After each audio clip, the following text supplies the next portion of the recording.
Ándale, muy bien, muy bien. Perfecto. Pues vamos a continuar con el tema que dejamos pendiente la vez pasada. ¿Demasiado fuerte, mi estimado Carlos, o suficientemente bien para hacernos entender? ¿Está bien? ¿Está bien? ¿No está exagerado? Entonces, nos quedamos la sesión pasada, la semana pasada, nos quedamos en la diapositiva número 9. Buenas tardes, saludos Pablo, saludos a todos. Muchas gracias por estar por aquí. Vamos a seguir comentando este tema que pues yo creo que está interesante para que nosotros como contadores públicos o abogados demos asesoría a nuestros clientes que a veces se nos presentan, y que no solo la asesoría implica asesorarlos en el aspecto contable, que aunque sabemos que es muy importante, y vamos a ver cuáles pudieran ser las consecuencias de que la microempresa no tenga una buena asesoría contable y fiscal. El tema: soluciones prácticas para micronegocios en situación de vulnerabilidad. Habíamos originalmente visto este tema en aspectos financieros, pero vamos a verlo de una forma integral para que nos demos cuenta de la problemática que implica el hecho de que la microempresa pues como que le hace poco caso al aspecto financiero, y esto lógicamente les puede causar problemas graves. Problemas tan graves, les digo, las micro y pequeñas empresas, las personas que están haciendo el negocio, nos hemos encontrado con personas que llevan, por ejemplo, una carnicería, que tienen una panadería, que venden inclusive tamales, y se van a quedar sorprendidos del monto de las ventas que estos generan. Pero tenemos un grave problema. ¿Cuál es el grave problema? La situación es que no les gusta pagar impuestos porque nunca han pagado impuestos, pero como ya los tiene en la mira el SAT y también el gobierno del estado con su equipo de fiscalización, hacen la tramitología para obtener sus licencias. Y sí hemos visto que siguen con la idea de que no, fíjate que yo he estado tanto tiempo así, me he ido por la libre y no he tenido ningún problema, y a la fecha pues yo pienso que no voy a tener ningún problema. Bueno, por más que se les dice, pues abusado, porque no es lo mismo ahorita que anteriormente. Actualmente, con tanta fiscalización y tanta información que recibe el SAT, ten cuidado porque en cualquier momento te van a caer, y nos hemos encontrado con situaciones tan extremas que la gente, su dinero, su capital que ha hecho en muchos años, lo puede perder por no haber declarado algunos meses, algunos años. Entonces, cuidado. Yo ya tuve por ahí, más adelante les voy a comentar de una situación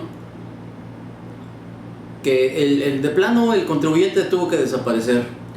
Pero bueno, continuamos, nos quedamos en la diapositiva número 9 y decíamos aquí, anotamos cuáles son los problemas graves de las microempresas: las bajas ganancias que se deben, entre varias cosas, por ejemplo, a los beneficios que se llevan no de manera justa a las grandes empresas, entre ellas las transnacionales, los intermediarios, y ahí le anoto que los coyotes, estos intermediarios le hacen un mal terrible. Si vieran el diferencial que existe entre, por ejemplo, un campesino, cuánto le cuesta de trabajo sacar su cosecha, en cuánto se lo vende al intermediario, y el intermediario, cuando hace llegar esa mercancía a los grandes mercados, como es la central de abasto del Distrito Federal o la central de abastos de Puebla o de cualquier otro estado, a los precios que lo venden, dice uno, la verdad que hasta da pena que los campesinos no tienen lo que se merecen de ganancia. Pero pues bueno, ha sido culpa de ellos, por la cuestión de que no sabemos hacer alianzas estratégicas. De todo mundo tenemos desconfianza, y digo, ellos tienen toda la razón, pero vamos a comentar más adelante cuál pudiera ser la situación. Estos coyotes hacen que el producto vendido sea poco el margen de ganancia para los productores, por supuesto. Por otro lado, la ausencia de gestión de recursos, de enfoques, costos, beneficios y de eficiencia en las operaciones de la organización.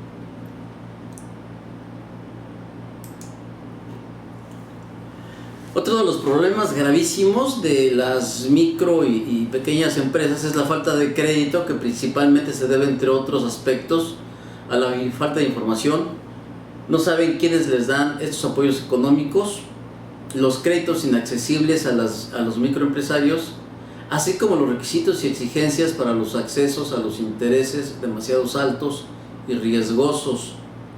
Pensemos en esta demanda con cautela debido al manejo inadecuado de los recursos financieros, pues se cree que con solo incrementar, y aquí es una nota bien importante, se cree que con solo incrementar los recursos monetarios se resuelven los problemas del negocio sin la planeación y operación adecuada. Por ejemplo, son los casos de los negocios que piden prestado para pagar deudas. Tienes que hacer tu hojita de Excel, tienes que hacer tu presupuesto, tu proyección, no vas a pedir todo el dinero para pagar los créditos. A lo mejor si tienes buenas ventas, se pudiera justificar, pero lo importante no solo es vender, sino recuperar el dinero. Habíamos visto en la sesión anterior de que algunos microempresarios pues sí dan crédito, y esos créditos son impagables porque descuidan hacer un documento para poder en determinado momento, en caso extremo, tener un documento para una demanda y poder recuperar ese dinero. Y otros que se les olvida, de veras, créanme que sí sucede en la realidad, que les cobra el microempresario: oye, ¿te acuerdas que te di mercancía a crédito? Quedaste de pagármela en 8 días, pero como yo no tengo tiempo de andarte cobrando y andar detrás de ti, se me había olvidado cobrarte, y le cobras después de 4 meses. Y créanme que mucha gente les dice: ¿qué? No me acuerdo, ya te lo pagué en tal fecha. Esto es uno de los problemas graves de no llevar un control administrativo como microempresario. Y esto precisamente porque están acostumbrados a tener, como se llama coloquialmente, tener el negocio ahí del cajón, y que tienes arriba tu mercancía y ahí tienes tu caja para cobrar, y no llevas absolutamente ningún control administrativo para dejar constancia de que estás dando créditos y que tienes algún documento para poderlos hacer efectivos. Entonces, esa es una de las recomendaciones que les queremos hacer a ustedes para que se las hagan a sus clientes, de que si dan a crédito tienen que ampararse con un documento, que les firmen un pagaré, ¿verdad? Que aunque sabemos que en determinado momento nos va a salir más caro la cuestión de la recuperación del cobro, pero pues bueno, hay que hacer lo posible para tener todas las operaciones documentadas y poder recuperar estos créditos.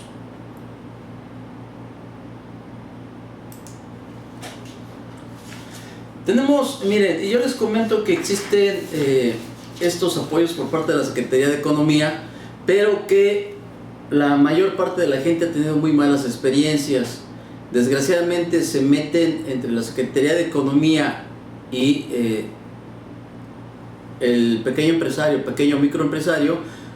Siguen interviniendo los coyotes, que les llegan y les hacen promesas de que yo te voy a obtener el crédito y para no variar, digo, ya deben de tomar en consideración que cuando te están pidiendo dinero por anticipado para llevar a cabo una tramitología como es la de solicitar un crédito a la Secretaría de Economía, pues ya esto debe de estar comenzando mal, porque ¿por qué no les aceptan ellos de que ustedes les digan: tramítame el crédito y te pago al final, te voy a pagar ya una vez que tenga yo el crédito en las manos, no antes?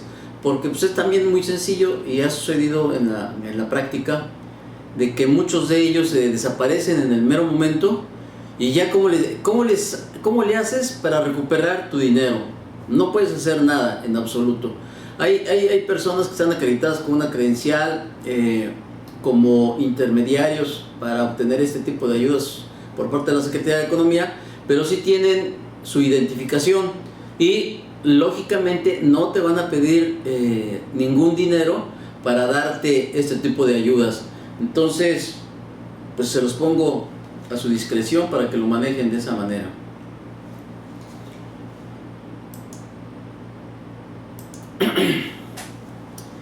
La Secretaría de Economía se encarga de dar apoyo económico a grupos sociales y organizaciones de productoras y productores para la implementación y consolidación de proyectos productivos sustentables y cuyas ganancias sean reinvertidas en el mismo proyecto. Con el recurso otorgado puedes comprar activos, que son maquinarias, equipos, herramientas, etcétera, siempre y cuando estos sean nuevos, materias primas, insumos y servicios necesarios para el proceso productivo, cubrir los gastos administrativos de producción y de ventas. No apoyamos el pago de mano de obra o jornales. Bien, esto es lo que comenta la Secretaría de Economía. Entonces, les comento también un ejemplo que nos sucedió aquí en el área. Hicimos un viaje por allá por Chetumal para revisar algunos asuntos con algunos clientes y nos encontramos con, por un lado, dices, una agradable sorpresa de que había un campesino venía de Tlaxcala o de Puebla, por ahí, por algunos de estos lugares, y él se había de plano mudado a vivir allá acá a Chetumal. A ver, ahorita Adrián, ahorita te comento. Y la agradable sorpresa era que tenía de todo. Este señor se dedicaba a todo, tenía ganado, tenía algunas cabezas de ganado, tenía miel, estaba manejando ahí algunas cajitas con su miel, tenía siembra, y de los tres conceptos, de las tres áreas a las que estaba ocupando, bajaba ayudas por parte de la Secretaría de Economía para cada uno de estos ramos. Y muy bien, el señor tenía muy bonito todas sus instalaciones, bien cuidadas, se dedicaba a la chamba. Y decimos, eso nos pasa con los mexicanos también. A veces llegan extranjeros y hacen lo mismo. Llega una persona de fuera y sabe cómo son la tramitología y saben cómo llevarlo a cabo y lo hacen y los están beneficiando. Entonces ellos están haciendo las cosas con un capital al cual tiene acceso también las personas locales y que por desconocimiento no lo toman en consideración. A ver, Adriana, buenas tardes. Tengo un cliente de una panadería este fin de semana, me comentaba que quiere obtener un préstamo para comprar un horno nuevo, más moderno. ¿Sabe usted cómo o en dónde lo puede obtener? Adrián, métete ahí a la Secretaría de Economía, trata de hacer tú los trámites directamente, hay que te den los formatos. Ahorita vamos a ver algún formatito por ahí que estuvo de moda en algún tiempo, estuvo vigente, para que se acerquen y pidan todos los requisitos para obtener estos créditos. Lo vamos a comentar aquí también. Aquí está, Secretaría de Economía, documentos necesarios. Un documento requerido para presentación, el acuse del preregistro, y algunos documentos nos piden originales. Les voy a comentar acá porque creo que salió mal esto. No, está aquí bien, más adelante.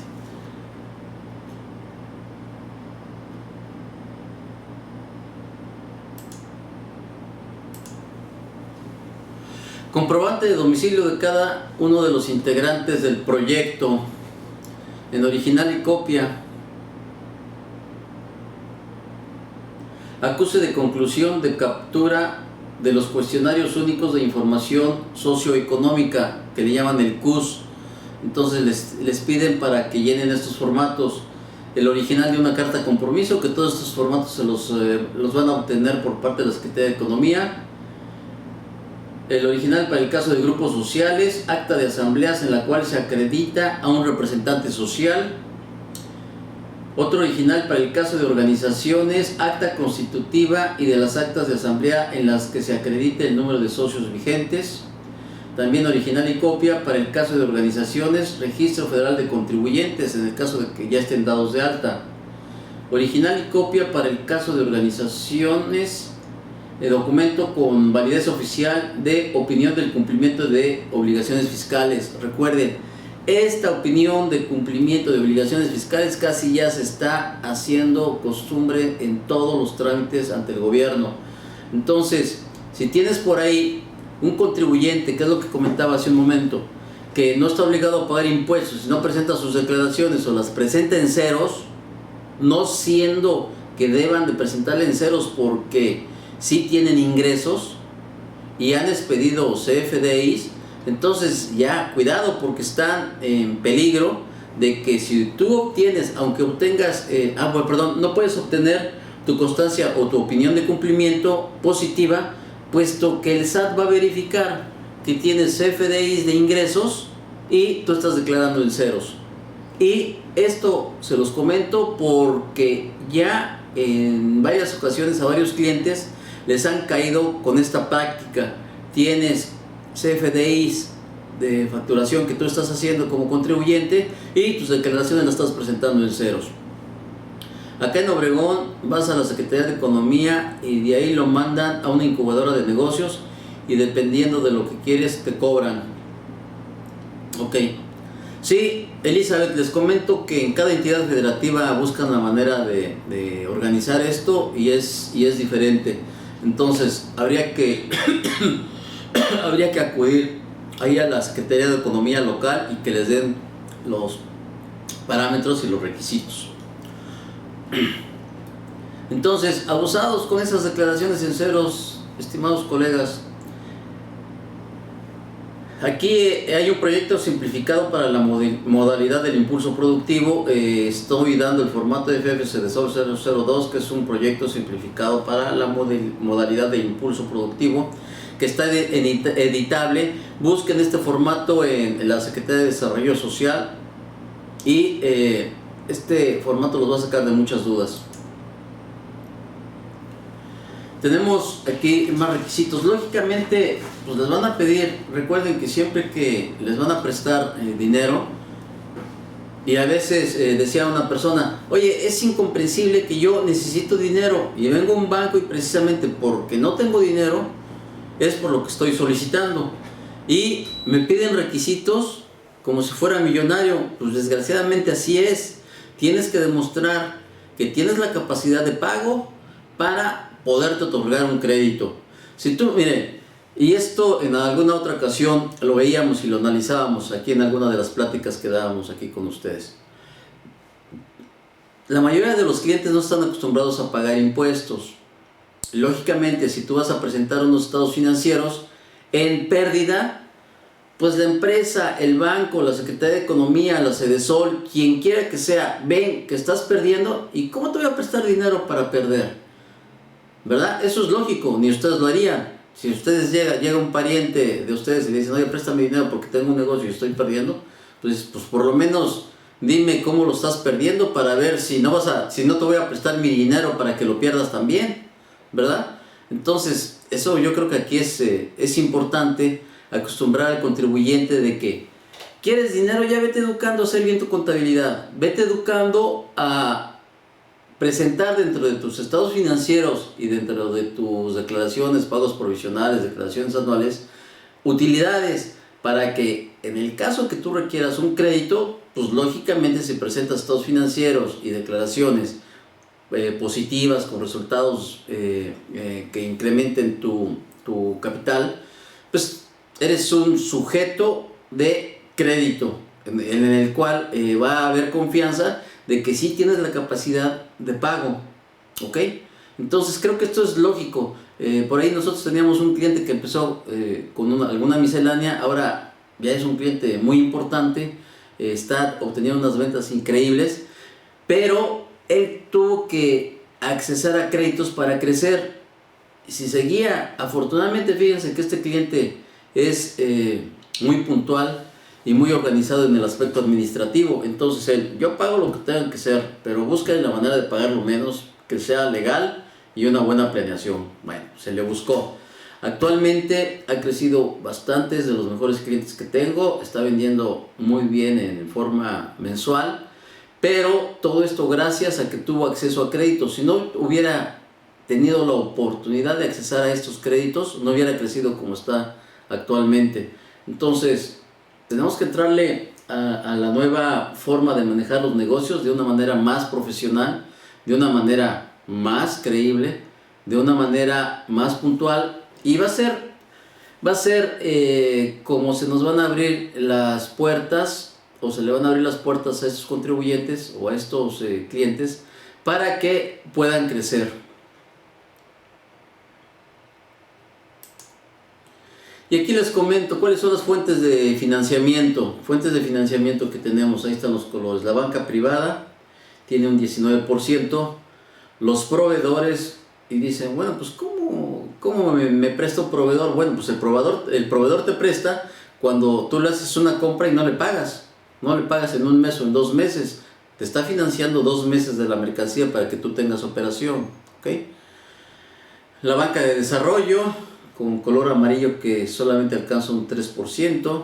La banca extranjera, un color azul muy claro que tenemos aquí a la izquierda de este círculo, con un 3% también. Corporativos con un 15%, las matrices con un 3% y otros con un 2%.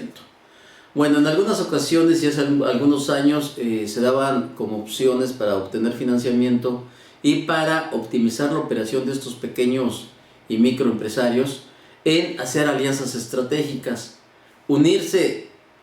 Por ejemplo, pudiéramos mencionar las misceláneas. Se unen 10 o 20 misceláneas, hay asociaciones de misceláneas, se ponen de acuerdo en que se haga las compras en una central de esas misceláneas, y al hacer compras en mayor número, en una mayor cantidad, en mayor volumen, vas a obtener mejores precios. Entonces ya vas a poder competir con tiendas como el Oxxo, que son precisamente las tiendas que están haciendo que desaparezcan estos estanquillos.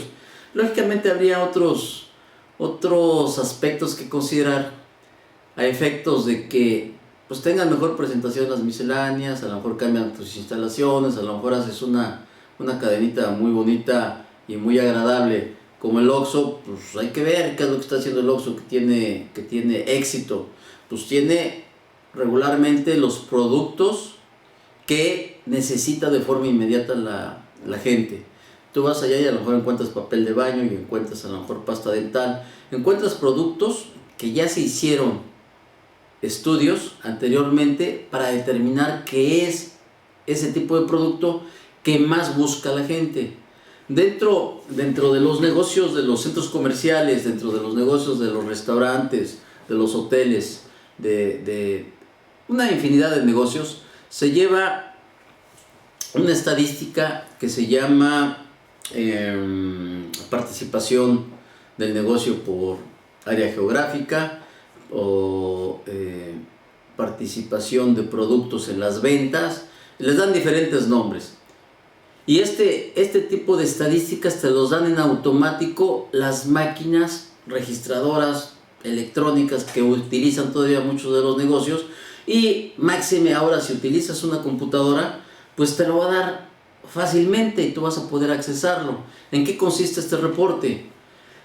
Se los voy a poner para que quede más claro en un restaurante. En un restaurante, todos los platillos que se están vendiendo, vas a obtener una estadística al final del día para ver cuáles son los platillos que más se vendieron en ese día. Y vas a obtener esa estadística de platillos. En restaurantes le llaman estadística por popularidad de platillo.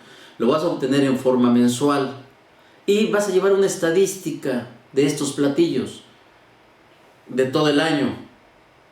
Probablemente algunos de estos platillos tuvieran alguna incidencia en el incremento de ellos mismos, porque tú recibes determinado segmento de clientes, ¿verdad? A lo mejor aquí, para decirles el ejemplo, en Cancún, pues saben que tenemos una variable bastante fuerte durante todo el año, en donde tenemos temporadas altas y luego ya viene la temporada muy baja, que es en septiembre, en octubre, temporada de huracanes.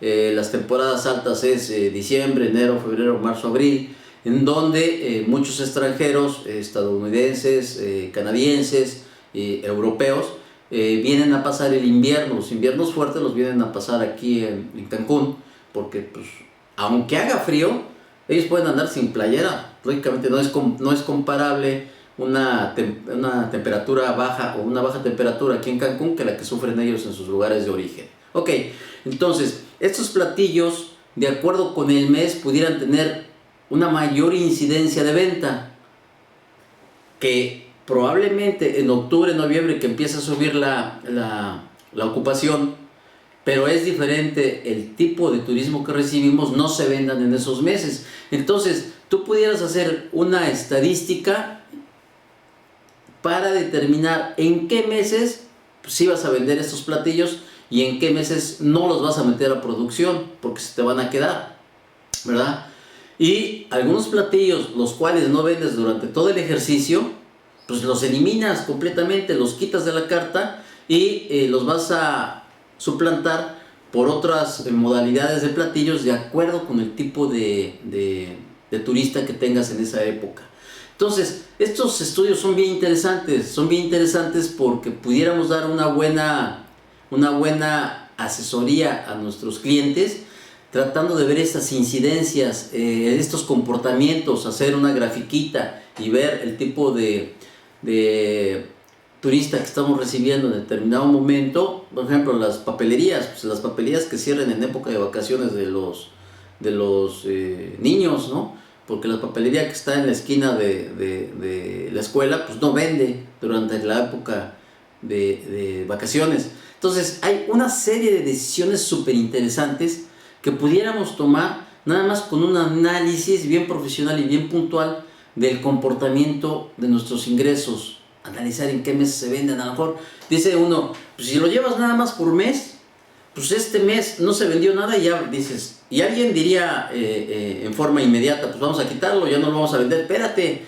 pero chécate los demás meses del año. Probablemente el producto sí se vende los demás meses del año. Vean la cantidad, es bien interesante revisar, por ejemplo, revisar las casas de empeño. Todos sabemos que después de las vacaciones de diciembre y enero, las casas de empeño se van a llenar de artículos y se deja ir la gente a empeñar las cosas, porque así es el mexicano, se gasta todo el dinero en vacaciones y después en enero y en febrero a empeñar las cosas porque ya no tenemos dinero.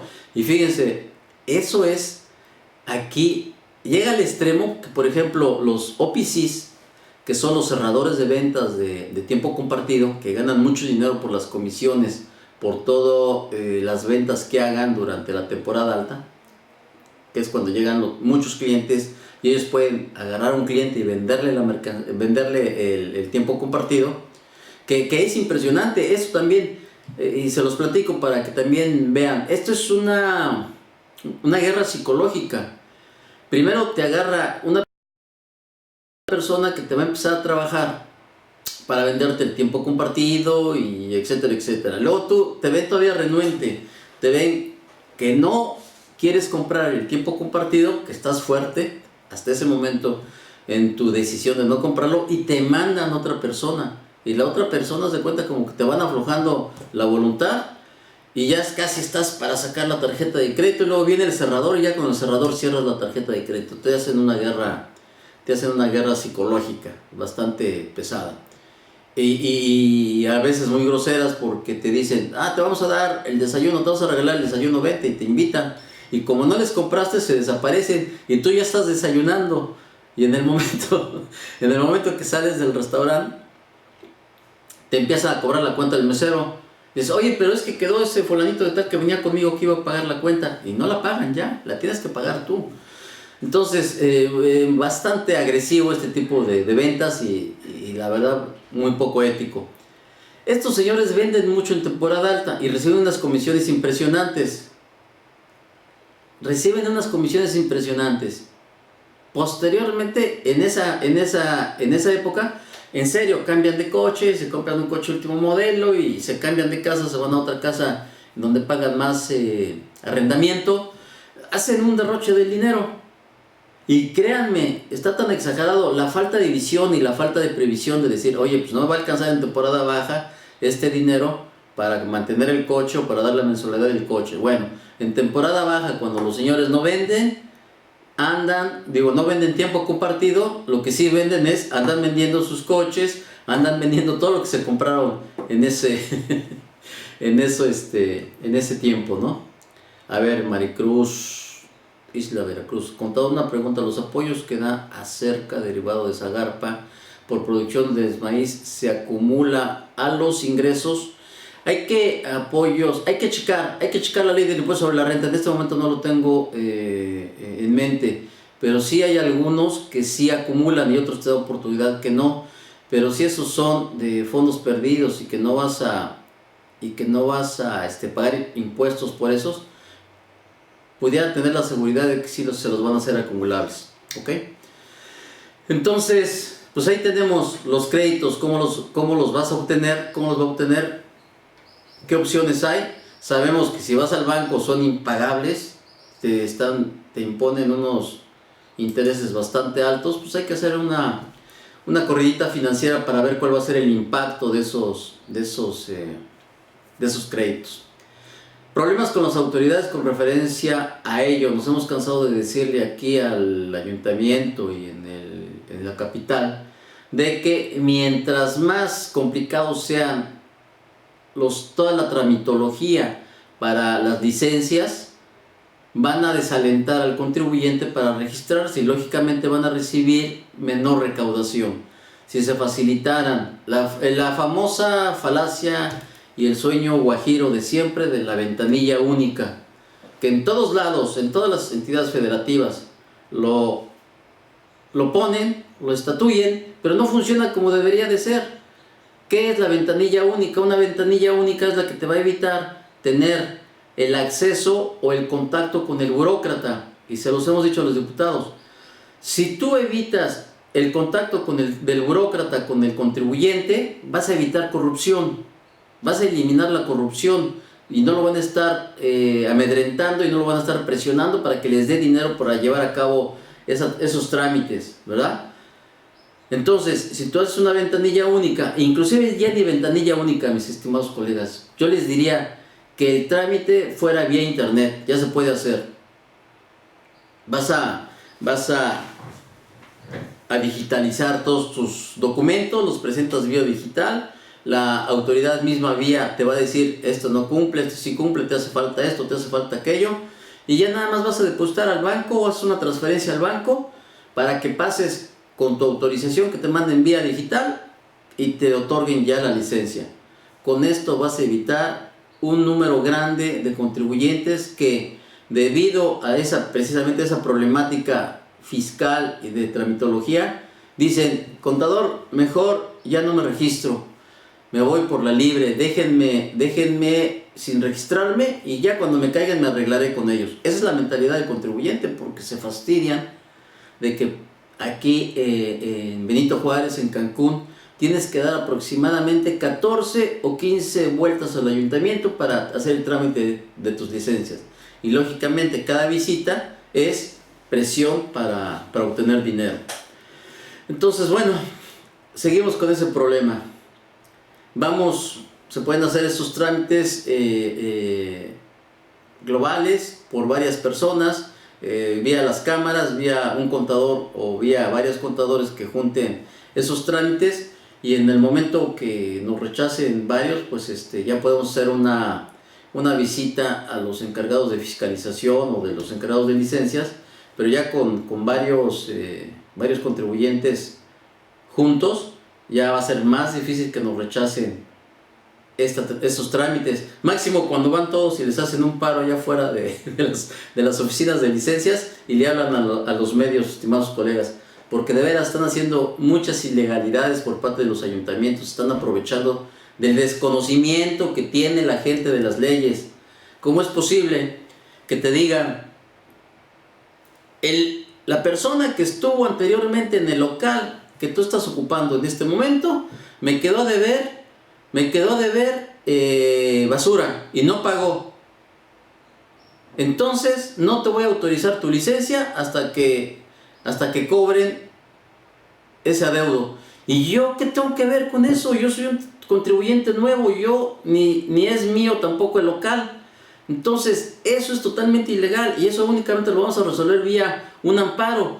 Pero pues lógicamente la autoridad dice: pues como solo un contribuyente no va a meter un amparo porque se lo van a querer aplicar en 40, 30 mil pesos, pues no lo van a pagar. ¿Cómo lo van a pagar? Bueno, pues vamos a juntar a varios contribuyentes y se mete un amparo entre todos ellos, y van a ver si no nos hacen caso. Pero bueno, seguimos con lo mismo, ¿no? Y en Veracruz está peligroso, amigos, con eso de que el que saque la cabeza se la cortan.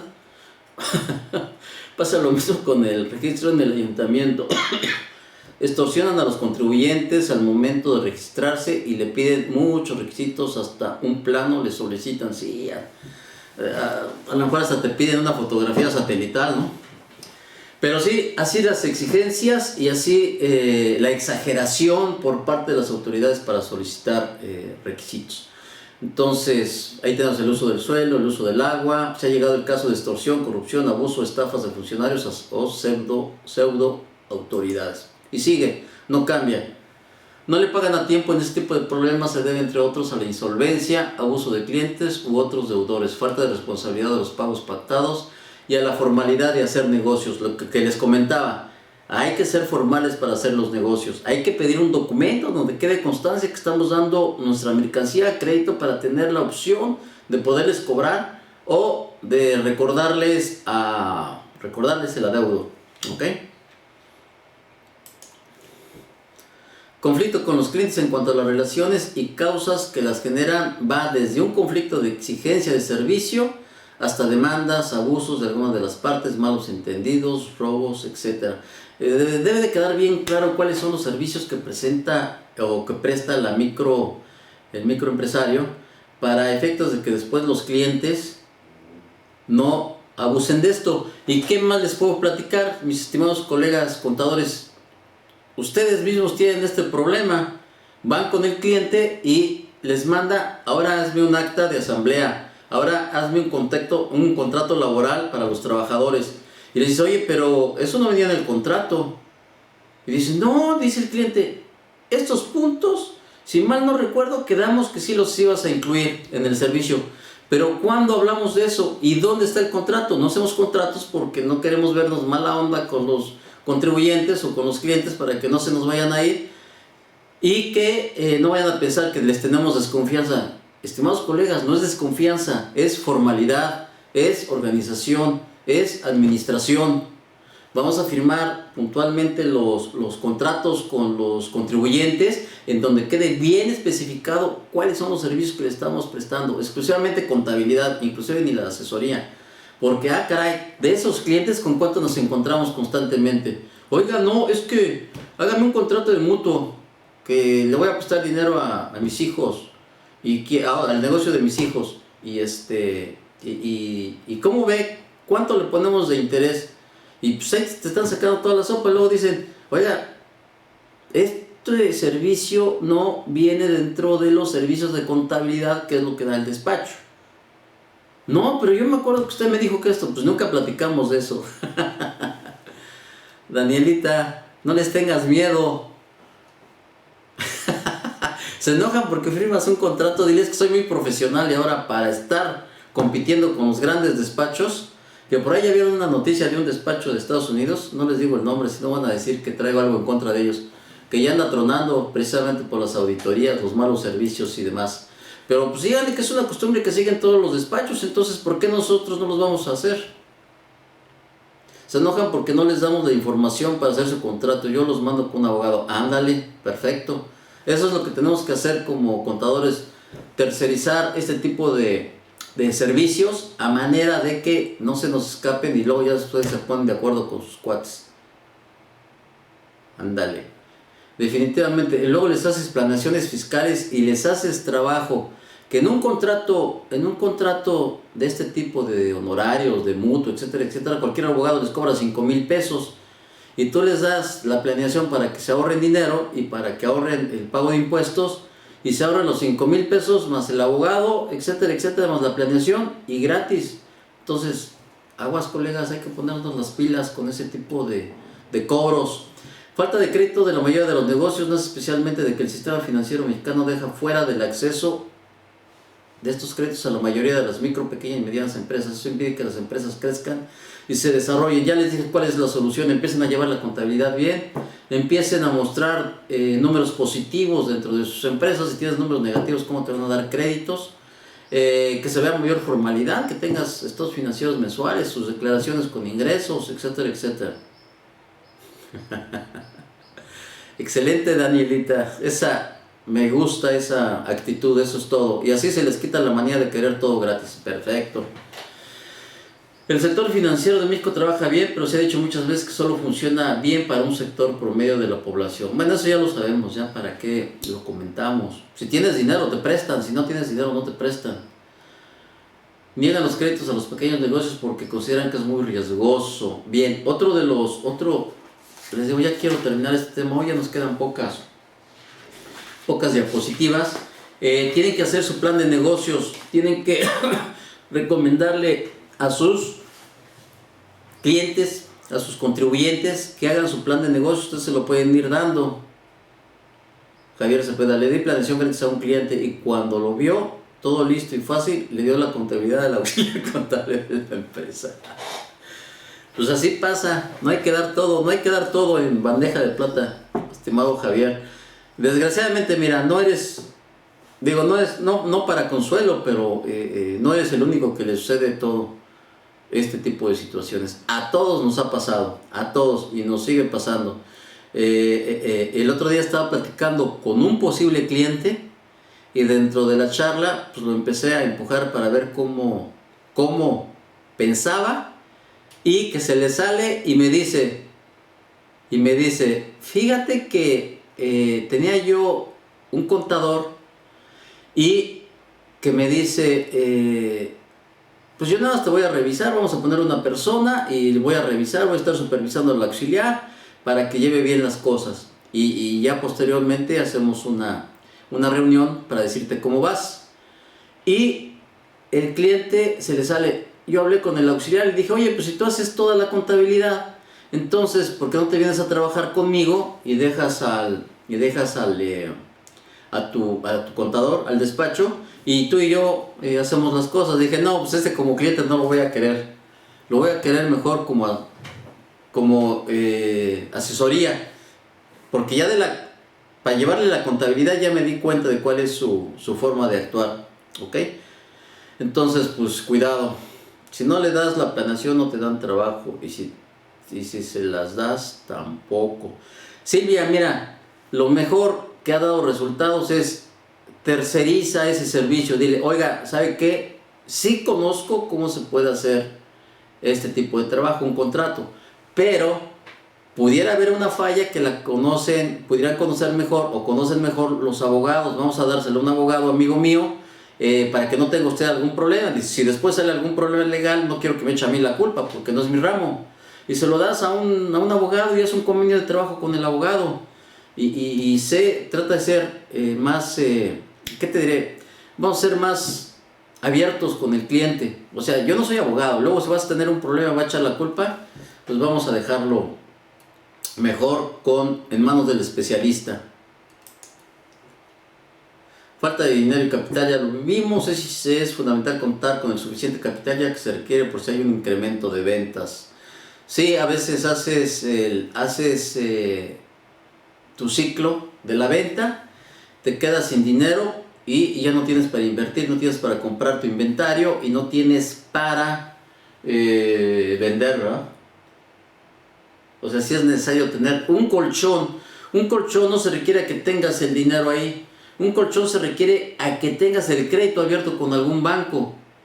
Cuando eres un sujeto de crédito formal, como comentamos hace un momento, con estados financieros positivos y con pago de impuestos, vas a tener un crédito autorizado por parte del banco para que en una emergencia accesas a ese y puedes producir. O una tarjeta de crédito. Acuérdense que con la tarjeta de crédito tú compras, el gasto es deducible y puedes tener tus implementos o todo lo que necesitas para producir tus inventarios.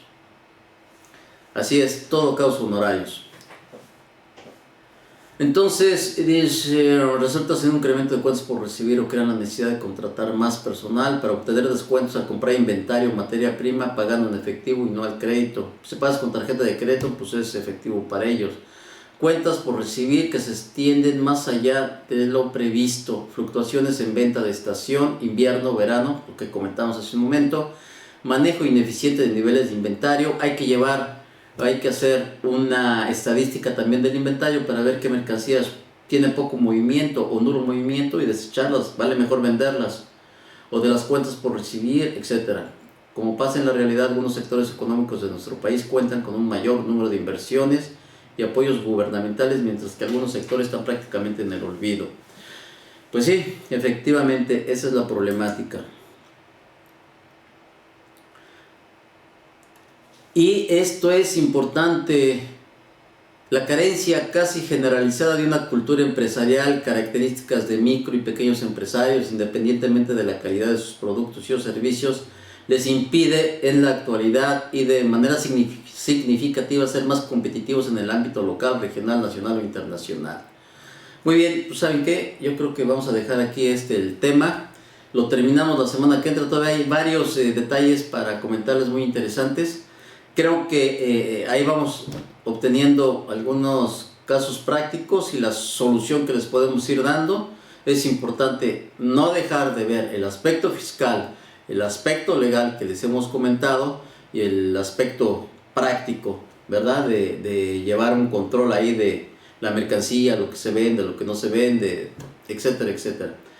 Les agradezco mucho que hayan estado conmigo el día de hoy y los veo la próxima semana para ya darle carpetazo a este tema que está interesante y que tengan ustedes más elementos para darles asesoría a sus clientes.